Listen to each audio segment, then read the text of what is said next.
Welcome back, everybody, to another episode of Go Blue with Stu. I'm your host, Stu Douglass. We're up and at 'em this morning, reacting to the Purdue game.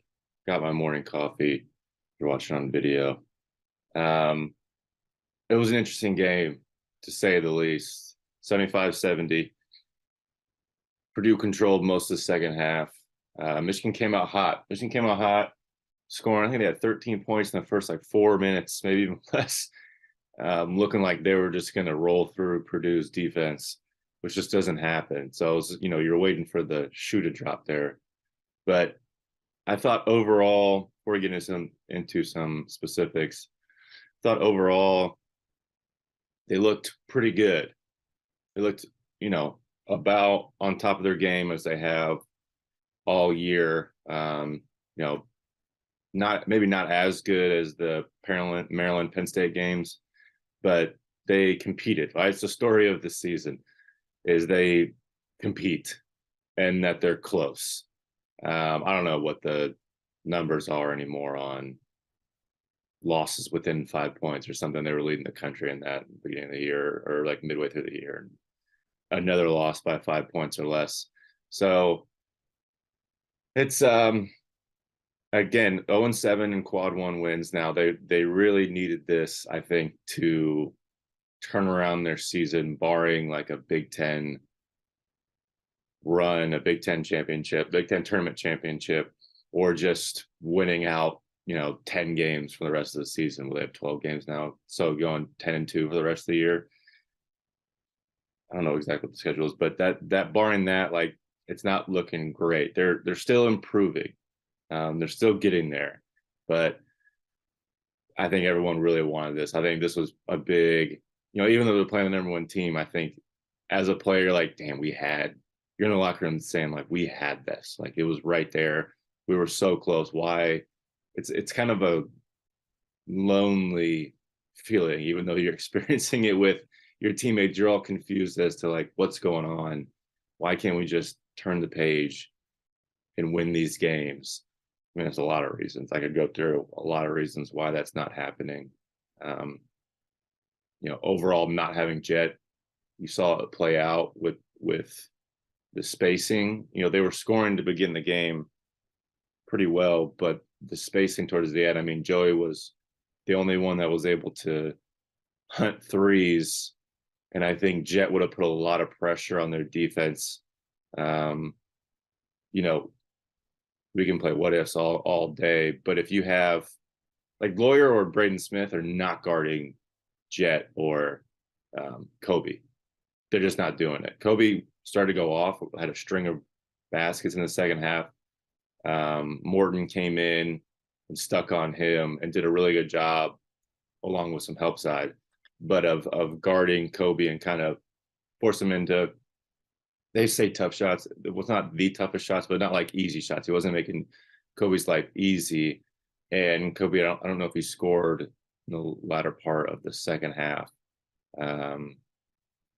But my point is, you have Morton as their best defender. Then who's going to guard Jet? Okay, Morton would have guarded Jet. Then who's going to guard Kobe? And so, again, all year, this is the theme of it. They have the talent to get there. They just couldn't quite put it together. Overall, though, it comes down to execution of making the right play. Whether that's on defense or on offense, they get so close, and then it's all right, well, we just missed a layup, or didn't set a right screen on offense to get my teammate open, or we just got lost, and now Foster Lawyer's hitting a wide open three to start the second half. It's just little things. You can play well for 25 seconds of a 30-second shot clock, and it doesn't matter. So you can play well for more than 80% of the time, and it doesn't matter if you're going to give up mistake after mistake like that. That was one thing that it would piss you off as a player, and that you'd watch film and you're doing all these right things, and then, a guy scores because you were half a step slower, not angled properly, or didn't quite get there and quick enough and help side. But, I was helping on my man. These things add up. You watch them in film, and you realize like, oh yeah, I gave up like 6 points that I could have just easily prevented. Now, it prevented that basket, maybe another basket would have happened if that guy passed. But the point is I could reduce the amount of points I'm giving up, the amount of open opportunities I'm giving up. Sometimes I think in that like Maryland game, Maryland just missed the home game when Michigan won. Maryland just missed a lot of shots. I think they still had open shots. And their problem is it's not now they're not giving up as many open shots, but the ones they are like killer. You can't be doing it against a number one team like Fletcher Lawyer. Did I call him Foster earlier? That's his brother. Fletcher Lawyer. You have to be on him like you cannot lose him. And there was an opportunity there. I know you're a little tired in the second half, but somebody lost him. I don't remember who it was. I think it was Kobe. And Joey was right there to do an X switch. Joey was in weak side, and his man was sitting on the wing, and Foster was shooting up straight up the lane to the top of the key. And Joey could have taken 2 steps and gone over to help, or at least discourage a shot. And so it was a double breakdown there. That's another point. Like you can have some breakdowns, you can't have double breakdowns and triple breakdowns on one possession. And that's growing pains of any team really that's coming together for the first time, but especially with young guys. Now Joey should have known that there was an X switch there and probably seen it. And if you're observing all the play, which is not easy, but if you're observing all the play, you can make that play. But those things, I mean, you either doing it or you're not. And so they can correct them and I think still make a run. Winning out for the regular season, probably not likely. I don't know what the percentage chance is. It's not high. But, I mean, this team is capable. They're talented enough to make a run in the Big Ten tournament. That's for sure. One, no one really wants to play in the Big Ten tournament that is good. Like if you're – now that's the caveat, I guess, is that a lot of Big Ten teams are going to be fighting for position and seeding in the NCAA tournament because the Big Ten's dog doo-doo. It's just bad. I'll get into that in a little bit, but it's not pretty. But they have the talent, and a lot of teams, they get to the end of the year and, if they get safely in, if they can find the right combination of people to play who are safely in or are just more experienced and just ready for the tournament. My senior year, I was just like, the Big Ten tournament is pointless. I don't care. Get me to the NCAA tournament. That's all that matters. Our seeding won't be affected by any of this. I don't remember. We lost some game. Nobody really cared. And we ended up losing to Ohio in the tournament, but because we got screwed on seeding. Anyways, they have that ability. So if this is tough. If the wheels fall off the next 10 games, I wouldn't blame them. That would be like a pattern, right? Where it's like, oh, our season's lost, but then they can get it back because it's naturally you're a competitor. And you lose some games, you're discouraged because now you're out of the NCAA tournament running, but you still have that Big Ten tournament. I think this is the team that can shock people in the Big Ten tournament with their talent. My brother-in-law, a big Purdue fan, was texting me. He's like, and number 2 is good. Their guards are quick. I was like, yeah, this team is talented. They can go off for 20. Each player can go off for 20. Particularly Kobe, whenever the opportunity arises. And that's huge around a guy like Hunter. It's just fixing the other things. It's compounding mistakes is the issue there. So I think there's a glimmer of hope for the tournament. But all in all, like they competed as well as they could. They played hard. And they were focused in. Focus does not equal making less mistakes all the time. If you don't know exactly what you're doing, if you're not confident in what you're doing, you grab an 18-year-old kid and you're like, focus in. And that's not fair. It's just not fair because that kid doesn't know how to properly read this X switch that needs to come up or how to bump. My man's setting a screen on Hunter and, I got to bump Edie and then also talk to the guy on the opposite wing to see that he needs to switch out to my man or be able to bump and recover to my man. Like that takes repetitions, and it takes a lot more than a year. I'll tell you that. You start to get better at it your sophomore year. Let's say you play your freshman, you start to get better at it your sophomore year, then you get good at it your junior year, and then you should be peak by senior year. But just saying like focus in is not always fair. Repeating mistakes, sure, yeah, like, don't argue with the refs and run back on defense. Don't give up a layup. Yeah, definitely. You can yell at somebody for that all day. That's a focus thing. Like, forget the refs. But certain, how do you say it? Like complex defense situation, it's not always just a focus thing. It's not. It's learning, and that just takes some time. Overall, the defensive strategy was interesting. I really thought they were going to go with a lot more zone than they did. And when they did go zone, it was decently effective. I think maybe, at least at the beginning of the game, their strategy, this was an interesting one. And my brother won't text me about it, was Jawan in the huddle, and you could hear him say, like, twos won't hurt us. I think it was 2020 at the time or something around there. Like, ED was scoring on one-on-one. Maybe not like at will, but like very efficiently on Hunter. And he sat him down the huddle. I was like, twos won't hurt us, which is fine. I understand that. But also, if you're giving up 20 points in 10 minutes to Purdue, quick math, 80 points for a game. Like, if you give up over 70 points to Purdue, you might as well kiss it goodbye, because their defense is going to be that solid. So it was an interesting strategy. I totally understand it. But with Purdue, it doesn't make total sense because they're not great shooters. Now, again, you gave up open jumpers, open threes. Like, Warrior hit one in the second half and Gillis hit one in the second half, wide open threes. And that not only gives up 6 points in total in those two possessions, but it breeds confidence for the rest of the game on both sides of the ball. And what a team like Purdue does is they smother you. So it doesn't really breed confidence.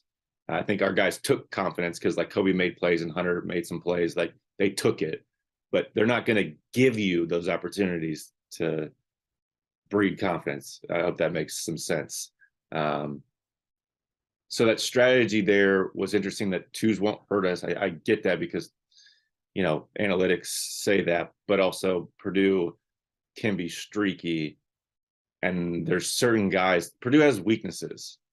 Like, Morton should be catching the ball on every possession and then deny everybody else. Like, I truly believe that as like a defensive strategy. Morton scores, I mean, could go through his game log, it's like nothing. I don't think he scored over 5 points in a long time, maybe 10 points in one Big Ten game, and then like nothing over 5, something like that.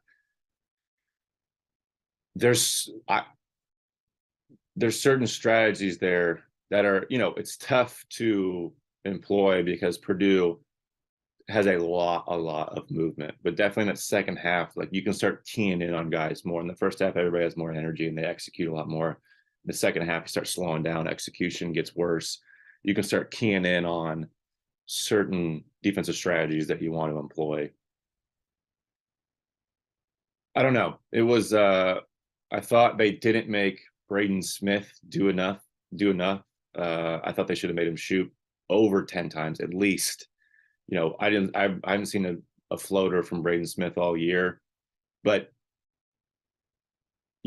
honestly, now I'm thinking about it, he doesn't have to shoot a floater, because when he gets in no man's land, Edie is so tall and he's got a really great touch on that lob pass, that even when he gets into no man's land, there's a certain area in the paint when you're coming off a ball screen and you get into the paint and you got to make a decision. There's like a certain zone. It's like probably a 3-foot zone. It's a half a second. You either got to throw a lob because you see that the spacing is there where the defensive big man is up, and okay, I have the space to throw a lob. It's going to be an easy dunk. Or the big man's back and you have to throw and you have to go for a layup. Well, Hunter's really good at kind of playing in no man's land, and then if the guy goes for a layup, recovering and blocking the shot. He's been really good at that all year, actually. So guys will shoot floaters. Like, all right, I'm in no man's land. I don't know if this big is committed one way or another, if he's toying with me, so I'm just going to shoot a floater. and it's very effective. But with Edie, Hunter is just always going to lean towards helping back because he's so tall and he's so magnetic at the rim or inside the paint. Edie is that you can't really toy with the ball handler because Smith is good enough. If you're going to toy with them, well, it doesn't matter. If I have an inch of light, I'm going to throw it to Edie for a lob. So he doesn't necessarily need a floater, but I would have wished to see him try to Michigan to make Smith shoot more. I think there at one point Hunter did block Smith at the rim in that exact type of situation. And when they played ball screen, it was odd. I mean, Edie was killing Hunter in the post, and then they started running this motion and some ball screen stuff. I mean, they scored in the first half. Purdue did, like, early on, but I don't know why they didn't feed the well. I thought Edie should have finished with 30, like put pressure on Hunter in the first half. He already had one foul within, I think, 5 minutes. Why are you not going at him? But this team, I'll get into Big Ten and Purdue a little bit. The other part was the offensive strategy that Michigan had. I thought Kobe played a really great game. I thought he woke up and realized, like, oh yeah, I'm talented and that this team needs me. I think the beginning of the game was just so frantic and that Hunter was rolling and things were working on that end that, like, Kobe didn't have to take over. But then he stepped up in a very Eli Brooks way in the second half, where I was like, oh yeah, all right, give it to me. I'll do it now. Like, even though, I'm not like in flow from the rest of the game, but like he is becoming that type of guy where he's just going to step up whenever it's needed of him. You don't need him for 5 minutes. Fine. The next 5 minutes, he's going to score 8 to 10 points. He's that type of player and that type of talent. And that mentality is really tough. So it's exciting to watch that. It's closing for him. So he missed, I think, 3 shots. He was like 7 for 11, 7 for 12, and then he missed 3 shots. And I think he finished 7 for 15. Anyways, at the end, he'll start to get those repetitions and that confidence. He'll start closing games. And I am super excited. I told my brother, I am beyond excited for the backcourt for the next, hopefully, 2 years with Kobe and Doug. I really think that backcourt is going to be incredible. I think Kobe's going to be an all Big Ten player next year or the year after, one of the teams. I mean, he has the opportunity to be a first team all Big Ten player easily. And Doug on an all Big Ten team as well, like, no doubt about it. I thought Doug played well. Doug played within himself. There was, one possession where I think everyone saw it, where he kind of had a step on Edie a little bit going from the right wing down to, driving to the right side. And he wanted to throw up like a one hand kind of flow shot. And it was like the Jaws theme song was going on in the back of your head. You're like, oh, Edie's right, like, done it, like it's gonna be a block. And sure enough, it was. But hey, you don't face many 7'5" guys, whatever he is, every day. Like, I like that shot against anybody else. I think it's beautiful. Doug's floaters were fantastic. The one beautiful floater, right foot, right hand, going towards his left. I thought that was amazing. Doug's going to need that repertoire of skills with his height to get into the paint in the Big Ten. And I think, again, that floater, like, when you don't have a lob threat, you need that floater. You have to develop it.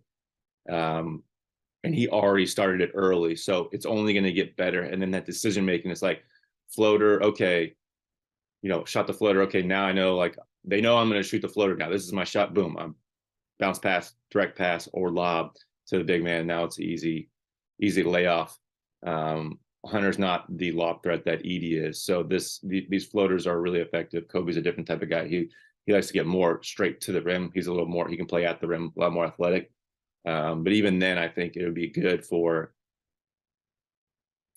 Kobe to develop a floater just to slow the game down for him. And especially, you're tired in the middle of the second half and the media timeout hasn't come and it's 9 minutes left in the game.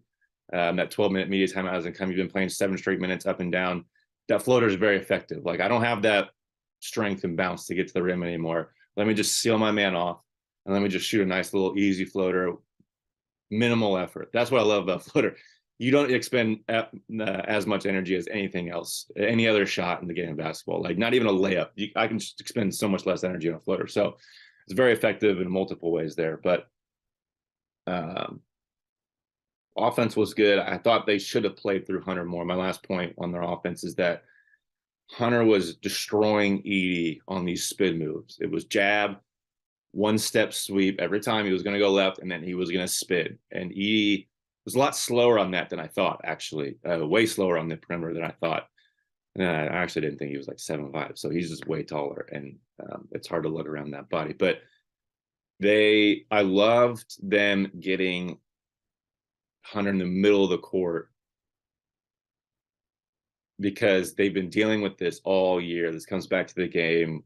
I don't know what game was it, the Penn State game or Maryland game, whatever. When Robbie Hummel was like, "Yeah, just post him up in the middle." They can't send the double.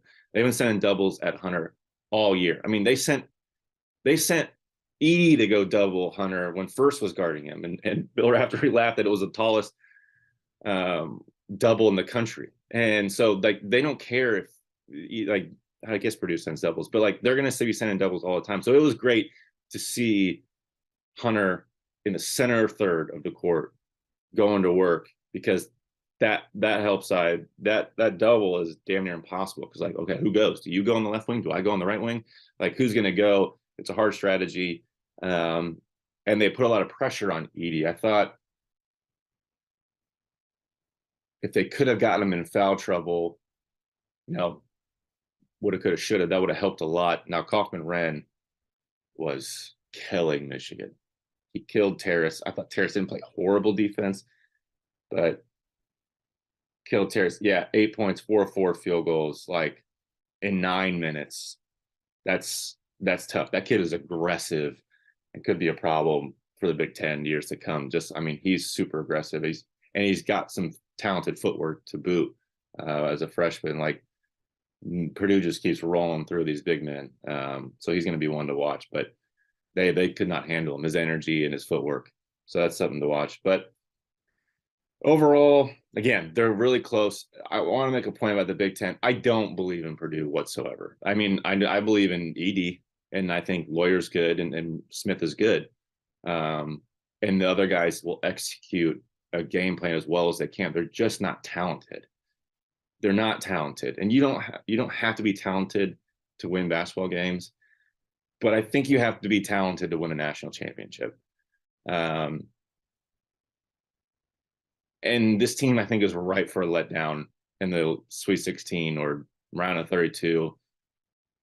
You're not going to win the 16 game, but they could lose to a 9 team that plays a good zone, and Purdue just misses an offensively talented 9 team or 8 team. So I don't believe in them. I think they have a lot of weaknesses. I think that they've just played such good defense, and that Edey has demanded so much attention. They squeaked out a lot of good wins. That can help you in the end, but also, like, if you're playing games close all the time, all it takes is one to lose in the tournament. So they're not dominating in any form or fashion in a way that impresses me. The way they pull out games impresses me. The way, guys step up, like Lawyer steps up offensively, impresses me. The way Braden Smith will command an offense is impressive. But overall, like, them winning these games and how they're winning them in terms of like how they're performing, it's not super impressive. I think college basketball is a little down, that this is our number one team. I mean, now they have only lost 1 game, so that, rightfully so anyways, they're in that discussion no matter what, and the way they've dominated other teams. But I don't know, just why the eye test is just not quite there, which doesn't always matter. But I don't know, them dominating, I'm like, college basketball is down. The Big Ten is dog doo-doo. It's horrible. I went to the Michigan State game at IU, and it was some of the worst basketball I've ever seen. Like, Trace Jackson-Davis is good, but it's literally him every possession in the post. He like has his back to his basket, and he does like reverse sweep. So like, Hunter will be facing the basket, and he takes the ball from the right to left and sweeps over. Trace does that, but like with his back to the basket and kind of spin sweep, and he travels every time he does it, which is ironic watching a game at Assembly Hall when, all the white Hoosier fans out there just screaming about travel every other possession. and they love Trace, and Trace is literally traveling every time he catches the ball in the post doing that. But the offense was one of the most boring, basic offenses I've ever seen. I mean, IU, the talent top to bottom is not super great. And when they do have talent, it's not surrounded by great role players or secondary or tertiary talented players. It's kind of weird to see. Like, it's got to be the least talented #1 team I've seen in a long time that stayed at top to bottom. I mean, you have Morton in there who can't even, doesn't scores 4 points. When does that happen? And he averages 26 minutes a game. When does that happen? Like not even an offensive threat. We're like, okay, the other guys are going, they're rolling. So Morton will have we don't need him this game. He had 2 points. The next game he had 12 because he took advantage of his spots. No, it never happens. This game, it's very odd. And top to bottom, I think in the Big Ten, Michigan State looked horrible at IU. They have not looked good. Everyone just keeps underperforming and just looking ugly. The records be damned. It just looks bad. The basketball does not look pretty. So ironically, that's going to mean that they're going to go into the tournament and have the best tournament experience that Big Ten teams have had in years. I don't know how many teams are going to get in. It can't be very much. I mean, we'll see how IU starts to pick it up. What happens with Ohio State and Rutgers getting into the top 25 and falling out? They're going to make the tournament or lose out in the bubble. Northwestern. I mean, there's always a lot of respect for the Big Ten from pundits and kind of the people that seed. It all varies on what the team is, but they get teams in. I don't know. I wouldn't be surprised if they're like, yeah, screw the Big Ten this year. We're not putting as many teams in, or that team on the bubble in the Big Ten, we're not even thinking about it, because I think it's been that bad. And you don't want another repeat performance of past years. The Big Ten needs some teams. So in that sense, yeah, Purdue, please, let's get to the Final Four. Let's get there and prove that the Big Ten is good. But I don't know. It's a weird year overall. Michigan is improving, but again, compounding mistakes. But they're fun, man. I really enjoy this team. I enjoy the players. And I'm still excited to watch the games, even if they're they lose the next 5 games and they're fully out of getting an at-large bid of the tournament. I'm still going to be excited to watch these games because this team is fun. And I'm excited about the individual players and their progress and how it all will play out and how they come together. I really think they have enough time to kind of piece some things together and put together some good wins and correct the correctable mistakes. So we'll see. We'll be back next week sometime after the Penn State game. Hope I have a guest on working on that. But appreciate you guys listening. Stay tuned with me, Michigan Basketball. If you have any questions on anything, shoot it to me on Twitter, SWD_317, or Field of 68 on Twitter as well. Appreciate you guys listening, and we'll be back next week. Thank you.